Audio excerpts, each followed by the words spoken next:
We got Dr. Braxton Hunter, pretty talented and well-known apologist, shared the stage with the William Lane Craigs, to the Mike Laconas, to all those guys. Jonathan Pritchett, Dr. Pritchett is here, and he is a New Testament guy, does a lot of stuff, a lot of podcasts, a lot of debates, so on and so forth. So is the guy on the left Jerry Lewis, and Braxton's trying to be Dean Martin here? The straight guy and the funny guy? They gave us nothing but tradition and no argument.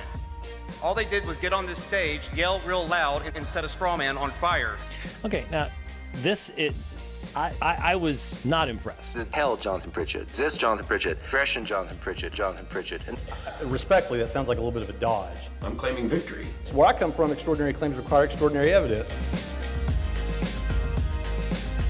Greetings and welcome to another edition of Trinity Radio. I'm Jonathan Pritchett, and along with me is Braxton Hunter. And today we're going to talk about healthy relationships among Christian couples and why Christians do it better. Stick with us.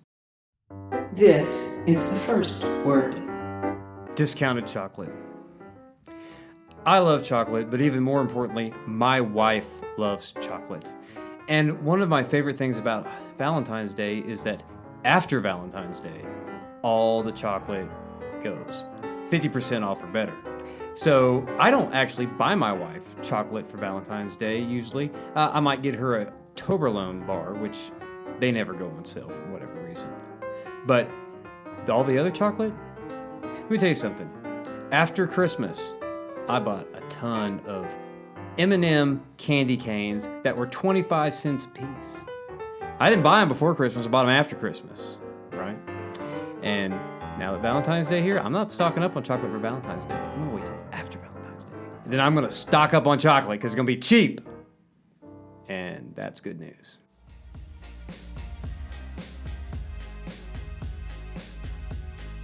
And now, today's topic. And welcome back to the main show. We're glad that you're here with us. And today we are talking about marriage and human sexuality. Yes. Perfect. Two of your favorite subjects, I imagine. Yeah, and perfect timing for Valentine's Day this week, so... And everyone settle down, because it's fine. Yeah. And it won't be out by Valentine's Day, but a great gift for your loved one in the near future is the third installment of the Chronicles of the Adonai. Yeah. Can't really get it in there good. It's in there. Chronicles of the Adonai fiction series. Includes apologetics and fiction. And your cover won't be bent when it arrives, hopefully. That's right. This one has on not for resale. Yeah. That's biz language. So you've completed the trilogy. You can't sell it. Completed the trilogy. Yes. Yep. I've still only read the first one. I think there are people who are waiting for the trilogy to be done before they start, and then there's people waiting on audiobooks, so we'll see if that happes. Okay. But yeah. Wait, didn't you say that was already going to happen and that you were going to... I'm not... if I say that it's definitely going to happen, they won't buy the book. So I'm just going to leave it with it might happen. It might not. But yeah, so here we are today. It's been a while since we've been in here, Jonathan, and sitting here together doing a show. Not to include too much useless banter here, but there's been a lot going on here lately. I do want to say, though, that after watching a video here recently of some other... YouTubers that are, have co-hosts and multiple hosts in the show, they're as bad or worse than we are. So we're fine. And so to all of our followers and fans and patrons and those who say that they like it, thank you. Yeah. But anyway, let's go ahead and get into this. We're talking about an article that came out from, was it the Catholic Herald? Oh, I guess I should bring the article up. Yeah. Huh? But it was based on a study. And of course, Protestants don't freak out that we're reading something from the Catholic Herald. They're just reporting on a study, man. Yeah. The Catholic Herald. If you want to be happy for the rest of your life, study finds women of faith more satisfied in marriage. So here's an example. A new study examining the correlation between religion and marital happiness found that women who are part of a highly religious traditional couple are most likely to report being happy in marriage as well as sexually satisfied in their relationship. Now listen, everybody settle down, because we're adults here. There's a little button that I have to click on the video that says not for kids. That doesn't mean it's 18 and up, but it means it's not for kids. So we at the grown-ups table should be able to talk about the fact that Christians do it better. Christians, on the basis of this, religious people. But committed, traditional, religious people the women anyway, seem to be more satisfied in that area of their relationships.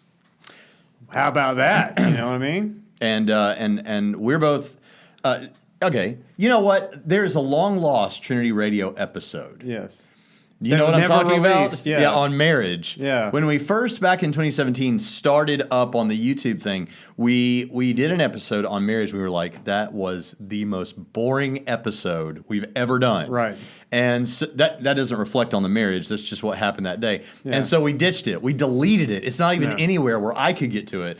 And so let's just take a minute and don't write a novel here, but let's talk a little bit about the fact that we are both members of happy marriages, and both of us married in our early 20s. Yes, and both of us married Arkansas gals from Springdale, Northwest Arkansas gals. And I can't speak for everybody, but I can speak for the two of us that we've done rather well with girls from Northwest Arkansas. So, yeah, they seem happy in their marriage. If you're looking, Northwest Arkansas is a good place to go find Talk you with one. women. Right, because, Christian ones. Yeah, I'm probably the happiest married guy I know. Mm-hmm. But then you might say the same thing. Yeah, you should say that. It's like I should say my kids are the best. Right. Right. Well, yeah, but mine aren't. And my favorite rock band is the best, and all that kind of stuff. Right. Yeah. But no, I married up because some people know me as vice president of academic affairs at one of the largest seminaries in the world, right? But when I got married, like you said, I was married in my early 20s. I were married nobody then. Right. I was a barber. That's somebody, but not much. But You were somebody to about 5 dudes on a Saturday. right. The old men at my barbershop that wanted to play checkers and stuff. Yeah. But I married up. I married kind of an executive type woman who was in she had a good career going. You're a kept man. In accounting and stuff. And of course, she's actually basically retired now. But I was nobody when I got married. But I've seen marriages dissolve and new marriages start in the time period that I've been married. So when I tell people that I'm going on 20 years, for my grandparents, that was like nothing. But for people in our age group, that's like a world record, and even people say, how do you guys do it? And it's a real simple answer. Yeah. Don't get a divorce. Right. That's how you do it. Exactly. But my wife and I, we've been able to, we've been through different life changes, drastic ones. The biggest life change probably was coming to Indiana to work, and she worked for you for a while. She worked here at Trinity as well. And you just kind of grow together and you go with the swings and you just stick with it. In 20 years, has there been some bad years in there? No. I can't say that there's been like a whole bad year, but there has been some moments of bad month maybe. Bad months, here and there, but you know what? They pass, and so. She's my best friend. I can't imagine a world without her in my life at all. Mm-hmm. Like, I can imagine my world going on, even if something happened to you, as dear as you are to me. But I'd hate for that, Well, I literally can't imagine it because I've been married since I was 20 years old. Right. And you've been married since your early 20s. 23, So I've like this year, I think pretty well, I've been with Sarah longer than I was without Sarah before. Right. So it's like you were there longer than you were even at home with your folks. Right. That's right. That's your Yeah. So I get it. And when you have a long-lasting marriage, it's like lover, best friend. It's everything. Yeah, and I'll give you some since the study, and we're going to come back to the study, but since the study bears out that you should listen to people like me and Jonathan who are highly religious and have happy marriages, let me impart to you some wisdom. And this passed the wife check. I said this the other day. This is how I've thought about things for a long time. But I said this the other day to my wife, and she said, you need to write a book about that, or you need to tell someone that, because that is simple and that is amazing. That would revolutionize. So here's the advice. Now, this doesn't work if you're in a physically abusive relationship or something like that.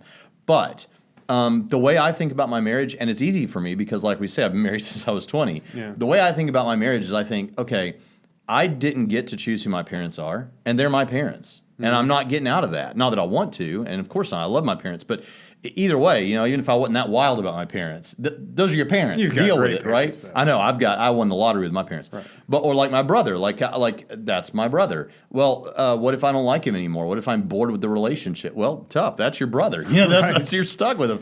And in a similar way, and people already think that way about their kids, so they feel bad. Like even if they and some of you know what I'm talking about. Like you love your kids, blah blah blah. We know all that's true, but sometimes you're like, just go away and be quiet. Just shut up. Yeah, but all my kids are awesome. Oh, quit it. No, and so seriously. You never thought about your kids. I wish that they would just get out of this room right now and be quiet. Of course. But Okay, I mean, they're not awesome. Well, sure, my kids are awesome too. Yeah. But the point is, we already think this way about all the other people in our lives who are related to. You're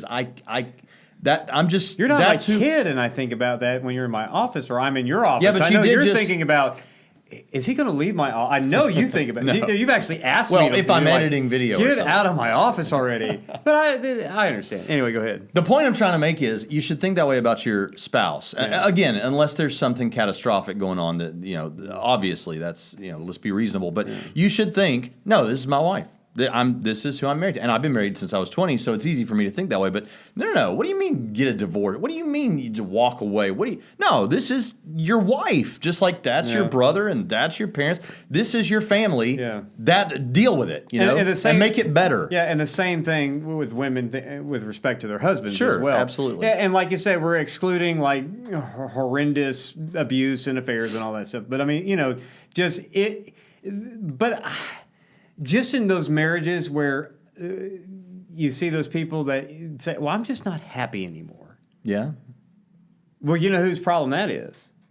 It might be your spouse, but it could just be you too. Yeah. But you know what? Tough. That's your mother, sister, brother. You're connected. Even in the ancient world, to bring this thinking biblically, please. I mean, even when you think about kinship in the ancient world, about what your family is, there's also fictive kinship where it's not blood relations, but it's as and for some relationships, kinship stronger. Yeah, the fictive kinship is actually even stronger, especially if there's a covenant involved, like in marriage. So the way I think of it is the idea that you can't have new parents, unless you're adopted or given away with your parents. But just like under normal circumstances, you can't have a mom and dad who's not your mom and dad. You can't have a brother and sister. It should be even more so with your spouse. That's because you voluntarily got into this situation. Yeah, you chose it. Now deal with it. So I think part of the problem is for some people, I don't know what it means to get married too soon. I got married. I wish I'd have gotten married earlier. Yeah, Misty and I were dating at 22, married by 23. But we met in high school. But her grandmother and grandfather, they started dating, were engaged, and married within 3 days.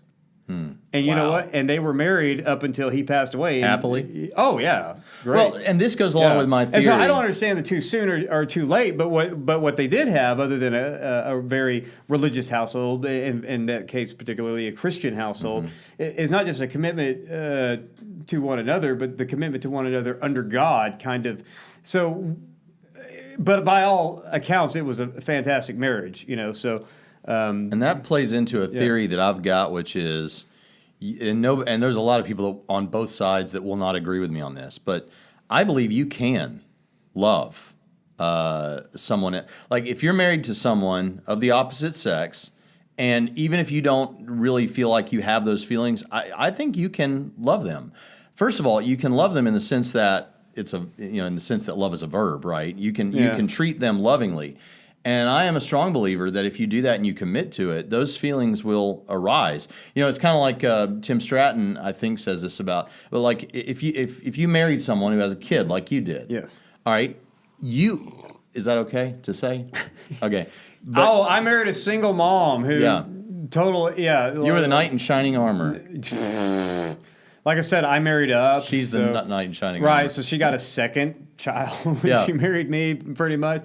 But everyone knows that. So you when that happened, you didn't necessarily. I chose a wife and a son. Right, but the first time you saw him, yes, you weren't like all of a sudden in love. like all the fatherly feelings Right. immediately. I mean, not immediately. Not immediately. And it may happen quick, but it wasn't immediate. But you put yourself in situations in life where you're going to be around him, you're going to have experiences with him, and those feelings arise naturally. Yeah, the first instance of the fatherly love for this child happened, and people who know me will totally get this, okay? When you saw Star Wars together. No. Actually, no. It was my first time where I was just... Misty and I had been dating for a while, and so it was my first time just me and Zach, okay? And Zach was about 3. And we went to McDonald's together and played on the playground. Well, it was time to go. And so I went up to Zach, little 3-year-old Zach, and I said, son, we got to go now. He's like, no, I was going to stay. No, 3 years old. And I was like, no, son, we got to go. And, all these, I don't know what to do. I mean, this is, Yeah, what do you do? I'm the dad model right now. Can you grab that kid yet? Yeah, and everyone's looking at me and they're like, we got to go. And he says, no, a-hole. And no, he didn't. Yeah, he did. And what did you do? That just totally endeared me to that little kid. I mean, if you know me, you know that's. But I bribed him. That's exactly the kind of fatherhood story I would expect to hear. Right, and so I said, well, how about this? We'll go get some ice cream on our way out, and that got him to leave. You have to bribe it, but I didn't know what to do. But it was like, it's like, and so for me, it was not just choosing to marry his mom, but it was choosing to in a sense, this is a known factor. Marry into a family, and this is going to be my son now. And I had a good example of this, though, because my mom's stepdad, when he married my mom's mom, my mom's mom had kids, my mom and her brothers or whatever, and having my grandfather, we called him Gramps, as a role model that treated them all the same was a good role model for me when I became the father to Zachary. And I think he's 24 now. So, and if you asked him, he would say that he probably wouldn't tell a difference between how I treat him and how I treat the two that Misty and I had together. And he would probably say something snarky like, yeah, you treat us all equally like garbage, but, that's just because he's my son. Yeah. But I mean, he would say, he would say, but the point is, you can love, you can not only choose to treat lovingly, but you can have those loving feelings emerge in you. Of course. And so, if you're in a marriage and you don't have those feelings of love right now, you can have them again, unless something horrendous is going on. Yeah. If you put in the time with that person, with your spouse, if you put in the time with your spouse, yeah. So let's see. A new study. In addition, a woman in a highly religious couple was most likely to report that she and her spouse share responsibility for important household decisions rather than one spouse making all the family's decisions. Now, this is what's curious, that this is what religious people are saying. Religious women are saying about their marriages, or religious people in general are saying, we make decisions together. Now, whether you're complementarian or not, it seems like what they're saying is the satisfaction among religious couples, however it works in their house, however that you sort out the who's is it equal, or is the man the head of the house, or in some cases I guess maybe the woman's the head of the house. I don't know how it works, but I'm just saying either way they go, the way your household works.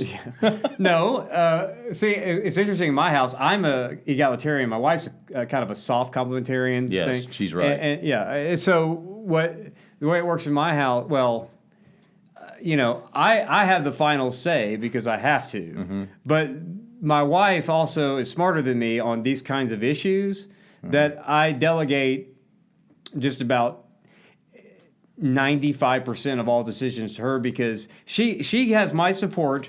She gets it in one of two ways. If I absolutely agree with what she's saying, or I absolutely don't care what she's saying, I'm behind you 100%, because it turns out that I don't care that much about most major decisions, especially when it comes to money, because she's an accountant, so she obviously knows how to handle that. So, but the thing is, they say that in religious couples, most decisions are made together. Yeah, so the interesting thing about that is I can hear the skeptics out there saying, well, of course the women are going to report all those things because their husbands are so, have them under their thumb, and they've got to say and do everything he wants. And that's why they... No. This is not about the man's sexual and marriage satisfaction. It's about the woman's marriage and sexual satisfaction, number one.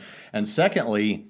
surprisingly, in these relationships, it's actually, we find out that they work together on getting through life and making decisions. So another plus. Yeah, and I'm, like, again, I'm an egalitarian, but in defense of my complementarian friends, I don't know this caricature of husbands lording over their wives, their authority and position. I'm sure they exist somewhere. I've just never met any of them. Yeah, any show or movie today that is depicting the 1950s, that's what it will. That's I don't how even think it it was will, like that in the 50s. No, even. that's how it will present it. Anything today that represents what things were like before feminism, it will present it like the man has got his thumb down on the woman. But my dad, it was a boomer, and that wasn't his. Of course, my dad's kind of like me too. If I agree with you, we do it your way. If I don't care about it, we do it your way because I don't care. Yeah, that's good. And so when it comes to like big decisions, like I decided that we were going to move to Indiana. Yeah. I mean, big. But the day-to-day stuff, that's let her do it. Right, because I don't care. You delegated. Yeah. If you get walked all over, just say, no, I'm not getting walked all over. I delegated that to her. Yeah, but you know what I'm talking about. But that's not your marriage. Yeah, but you Misty's don't. wonderful. But see, you don't care about most things like I don't care. I mean, it's like whatever. Okay, So, now here's the bad news, it's not bad news. Well, it is bad news. At the same time, however, religious couples are not any less likely to experience domestic violence than are less religious or secular couples. The study found. So it's not saying they're more domestic violence. They're just not less. They're just not. It's just not less, which is bad news because it should be less. Yes. Nevertheless. Yeah. We actually have a worldview that says it should be less and actually demands that it should be less because it's objectively wrong to be abusive. Right. In other words, yeah. you don't beat up on each other any more than we do, but at least we have a foundation for it. Like I know you do say domestic abuse is wrong, and we do too. It's just that we have an ontological grounding for that. Right. All right. In many respects, this report indicates that faith is a force for good in contemporary family life in the Americas, Europe, and Oceania. The authors, made up of a mix of sociologists, professors, and researchers, wrote, many of the religious respondents to the survey cited family prayer as an important factor in a flourishing family. Do you pray as a family, Jonathan? Absolutely. We do too. Well, it's like this. Okay, church on Sunday. The kids got youth group on Wednesday. I'm not going to say we have a devotional every single night, but we do have family devotionals. Yeah, like we probably won't have it tonight because daughter's going to go to youth group. Right. Yeah. Well, both of my kids are in the youth group now. They're at that age. But Monday, Tuesday, Thursday, and Friday we have devotional. Saturday we don't have devotional. Sunday's church we don't have devotional. But we have devotional time. We all pray together. Of course, we're those pray at devotion, pray before bed, pray at dinner. We actually we don't eat out much. We eat at home around the table as a family. And so, we do a lot of praying together as a family. So it's pretty and for what's interesting is you hear all the time from skeptics like you should teach your kids how to think, not what to think, right? That's what they say, but everybody teaches their kids what to think. If you're teaching them this is the way how you think, then you're teaching them in a sense what to think, right? It's self-refuting. But here's the thing: I think you can do both. In our devotional, when we go through the Bible, but like when it comes to the slaughter of the Canaanites, it'd be like, what's up with like one of the questions in our devotion that's like set up is like, what is up with this? That's messed up, right? Like, what do y'all think of that? And it's at the end of the last question of every devotional is to the kids, and it's like, what are your questions about it? What doesn't seem right about this to you? Yeah. So we want it out there and discussed and open, and we don't always just like. I mean, sometimes you're left with I don't know. Well, I teach my kids how to think. I teach them what to think, and I teach them what they think is often wrong. Mainly if it disagrees with what I think, because I'm always right. But I'm not just that way with my kids. I'm that way with everyone I know, especially you, right? It's like, you're wrong because But here's the thing. Here's the problem. Kids learn by watching your behavior and your actions and what you value and what you watch on television and what you drink and what you smoke. And they watch you, and that's where their biggest lesson comes from. So this whole business about I teach my kids what to think and not how to think, or how to think and not what to think, you're teaching them what to think. by the way you live your life. According to stupid atheism, not normal atheism, but the stupid Richard Dawkins atheism. Yeah, I said it. If you teach your kids about the Bible and God, that's child abuse, right? It's funny because last night I was on Mike Winger's show, right? Yeah. And I said, I'm being me. I'm being nice and charitable, and I know that there's skeptics watching, and it's a big channel and all. And I said something like, he brought up the question about the Quran. He well, then who made God thing, right? He brought that as an objection. And I said, yeah, well, interestingly, Richard Dawkins and Michael Roos said that made him ashamed to be an atheist, that Richard Dawkins. And then I said, but fairly, like kids come up with that question. Kids and Richard Dawkins. And I found myself saying it, but fortunately Mike didn't crack a smile. But anyway. Now, probably like, yeah, that's right. Now, you might think, you might just think that, well, if this is religious people, then this is probably including, who knows, all kinds of, developing world countries and who knows what kind of weird religions. So why would we think that this has any relationship to your Christianity, Braxton and Jonathan, and the Western world? Oh, besides Christianity being a religion. Right. But on top of that, the 11 countries studied were Argentina, Australia, Chile, Canada, Colombia, France, Ireland, Mexico, Peru, the United Kingdom, and the United States. And the study drew on data from the World Values Survey and the Global Family and Gender Survey. Authors included those affiliated with Brigham Young University and Pew Research Center. So this is not only a highly credible thing, but it covers a bunch of Western countries. Mm-hmm. So there's no concern about that. And men and women who share an active religious faith, this is from the study, for instance, enjoy higher levels of relationship quality and sexual satisfaction compared to their peers in secular or less or mixed religious relationships. So if they have the different religions in the same couple, not as good. Not as good. They also have more children and are more likely to marry. At the same time, we do not find that faith protects women from domestic violence in married and cohabitating relationships. Right. Mm. So what it does, so that's a little bit of bad news. But what this does tell us, now this is interesting because we talked about this before. If highly religious couples are outpacing secular or mixed marriages, again, not racially mixed, but religiously mixed. Yeah. If we're outpacing that, then we're producing more kids, and worldview tends to be a heritable trait. Yes. Not genetically, but it seems to pass on more easily what the worldview of your parents. So that's bad news for secularism. Right. Well, I mean, people are typically they're getting married later and later, which I don't recommend.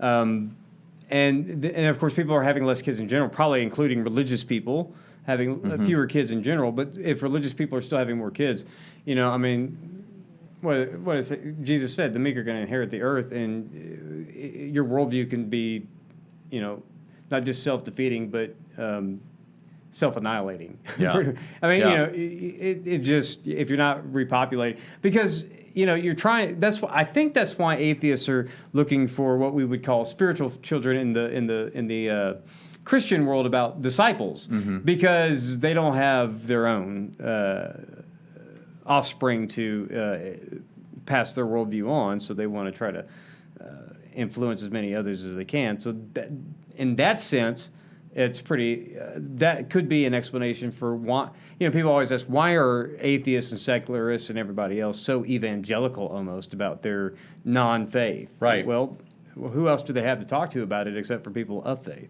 Yeah. But now that the word is out that, hey, guess what? You can actually have a better sex life being in a faithful, traditional, monogamous marriage than whatever it is you're doing. And the more religious you are, the better sex you're going to have, and that your wife's going to be pleased with it. Once that news, that's evangelism right there.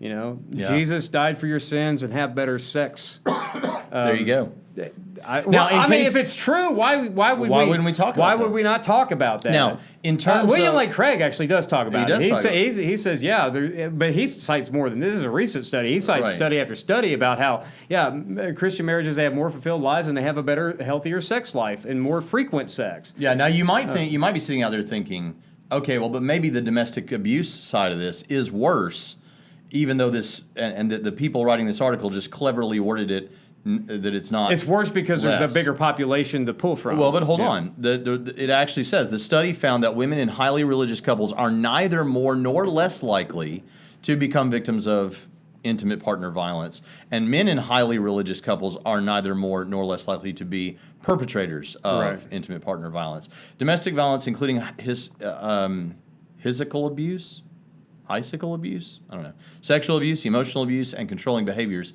is neither more nor less prevalent among religious couples than among non-religious ones, they conclude. Yeah, but I think that people like to pick on sex abuse and domestic violence and whatever because of population sizes. Nevertheless. But nevertheless, the fact is that we're not more or less likely. It's just sin is sin wherever it happens. And ladies, would you like a man who stays with you? Infidelity was highest among men in mixed or less religious couples than any other, however. By the way, since we're talking about studies, we could pour a little gravy on this and say, if you're a dog person, did you know that there is an actual study that you can go look at? It's recent, that says that the greater the church attendance, the less likelihood of cat ownership. You're more likely to own a dog. Yeah, I saw the more you go to picking church. on Mike Winger when he brought his cat up, and then you kept trying to shove Indy in there. Yeah.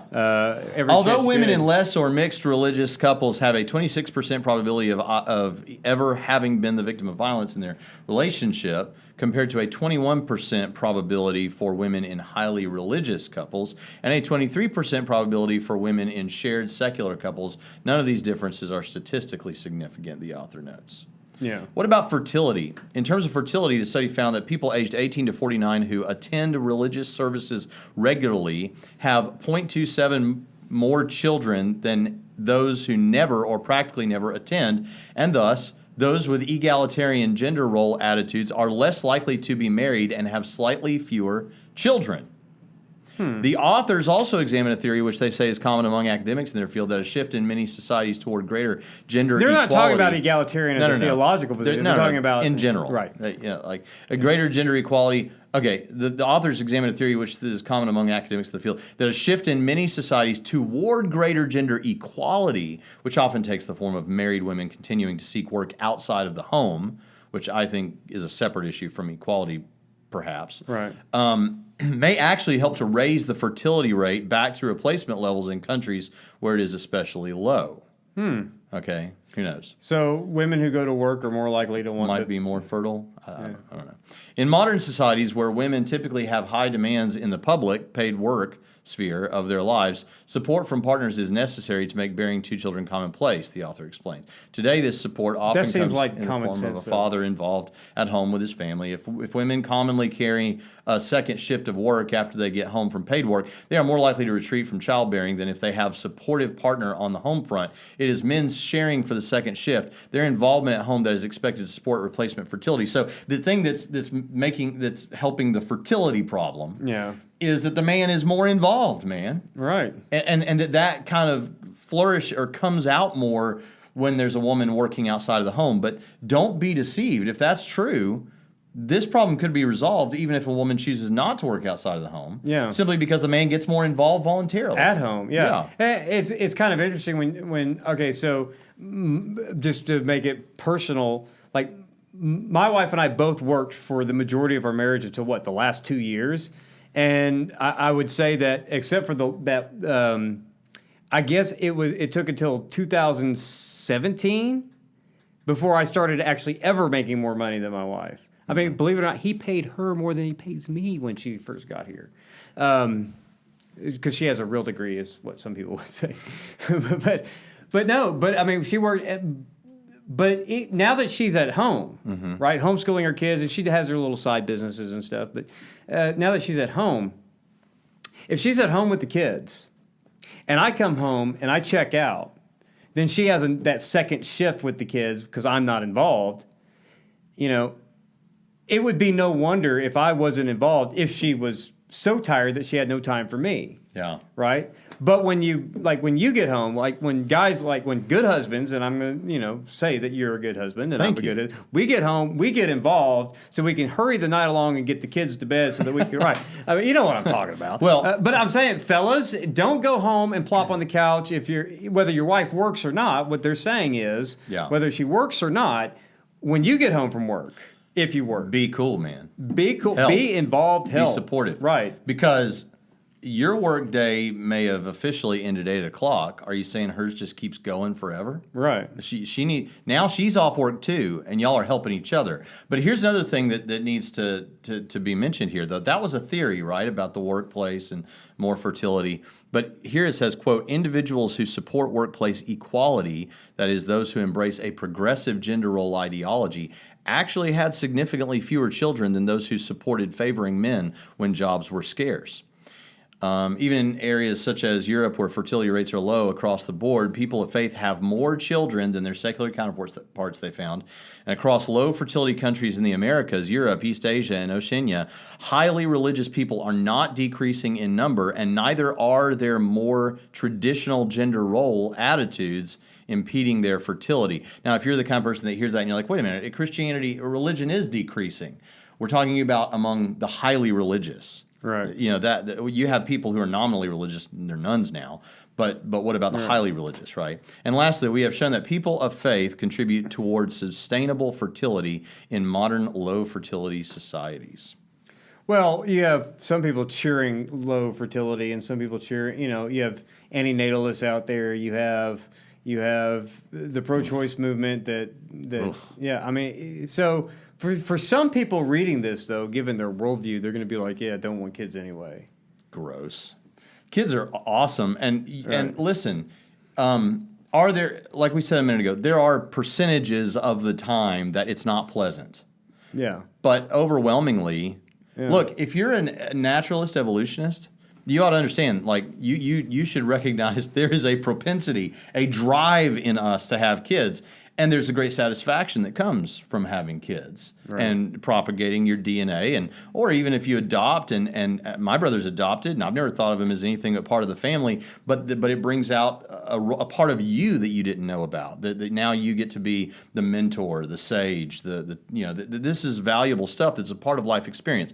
Now, if for whatever reason that's not what God has for you, or you can't have children and you can't adopt or whatever, then understandable, and that's fine. And we're happy to loan you ours. Yeah, you can babysit my kids if you want. But the thing about it is, and not everybody, there are people I believe that are meant to be single and not have kids. Yeah, or be married and not have kids. But all that said, in general, having kids is a wonderful, wonderful thing, and it's good to see that the fertility that hey, Christians are fertile, man. Yeah, and Christians are satisfied. Well, I mean, we have a Genesis mandate from the first page of the Bible to be fruitful and multiply. The only one they had was be fruitful, and that's the only command. Yeah. But yeah, we hear in the culture all the time, all these Christians are sexually suppressed or repressed. Says who? Not our women. Our women. Don't say our women. That sounds archaic. You got to be careful. These secularists can't handle it. Okay. The women that are Christians as well. Yes. Are satisfied. Our women. Don't worry about it. They're happy. Yeah, and guess what? It doesn't talk about it, but at least this Christian man's pretty happy too. Yeah, I'd say the men are happy. Yeah. Here's the thing. And if you're not happy, then do better. It's Valentine's Day coming up, so do better. Hey, this is our Valentine's Day. That's right. Episode. It worked out. We didn't even plan that, man. Yeah, I mentioned that at the beginning of the episode. You did mention it, but we didn't plan it. No, I heard it. I talked about the Chronicles of the Adonai, episode 3. Yeah, but I'm saying, so your women. Your women, the our women. The women. No, our women, dadgummit. We Christians, we have women. We have the best women. We're their men. That's right. And we're their men. That's right. Yeah. And their men, us, typically good husbands, but if you're not sexually satisfied in your marriage, fellas, step up the game, man. Step up the game. Maybe watch those kids after work. That's right. Quit living for yourself on the Xbox. That's right. Now, here's the thing. All that said, that is a general statement, and we need to recognize that there are in quote-unquote Christian households and outside, at no differing rate, apparently, there are instances of domestic abuse and things like that. And we need to be aware of that and pray that ends and work toward that ending. Right. But then on top of that, there are marriages where the men are being jerks and the women are not satisfied. Yeah, and there's marriages where women are being jerks and the men are. Absolutely. Because when you talk about abuse, it's not necessarily just men abusing women. I mean, trust me, I'm from Arkansas, and the Northwest Arkansas girls are great, but the Central Arkansas women can be a little bit rough on their men. Just telling you. Well, they're all opinionated. Well, yeah, but I'm talking about some of them downright abusive. Well, this has been marriage advice from Braxton and Jonathan. Yeah, probably most of it bad. Just listen to what we read from that. Just and worry ignore about the study. Right. We'll link it in the show notes. Yep. Anyway, I've enjoyed this. I hope you've enjoyed it. I hope you have a wonderful Valentine's Day. I'm sure somebody's going to send up this week on social media about how it's pagan or whatever. Who cares? Valentine's Day is pagan. Yeah. Is Hallmark pagan? I think it's Hallmarkian. There you go. But look, you know what you can do? If you haven't planned Valentine's Day, I'm going to tell you how to hit a home run. Plan to go out to eat, maybe gifts or something like that. Be sweet, be nice, look presentable, male or female. And then when you get home, get the candles going. Turn on the thing that you bought from Yankee Candle that you never use that makes it smell good in the house. And put on an episode of Trinity Radio. Because nothing is more romantic than Braxton Hunter and Jonathan Pritchett. And we'll see you next time on Trinity Radio. This is the last word. Love and Rubik's Cubes. Gifts for Valentine's Day come in all shapes and sizes, just like people do. And you might think, I got to get chocolates or something for my wife, but that's passé. That's what everybody does. You don't want to be static and unchanging that way. No, be dynamic in your relationship. This year, I noticed that my wife got a hold of a Rubik's Cube around Christmas time, and she went crazy with it. She worked on that thing for hours, and now she can, at the drop of a dime, do the Rubik's Cube really fast and perfectly. And so I found out that there is a special Rubik's Cube that has more squares. It's bigger, it's more difficult, called the Professor. And so for Valentine's Day, I spent a ridiculous $29 to get my wife the Professor for Valentine's Day.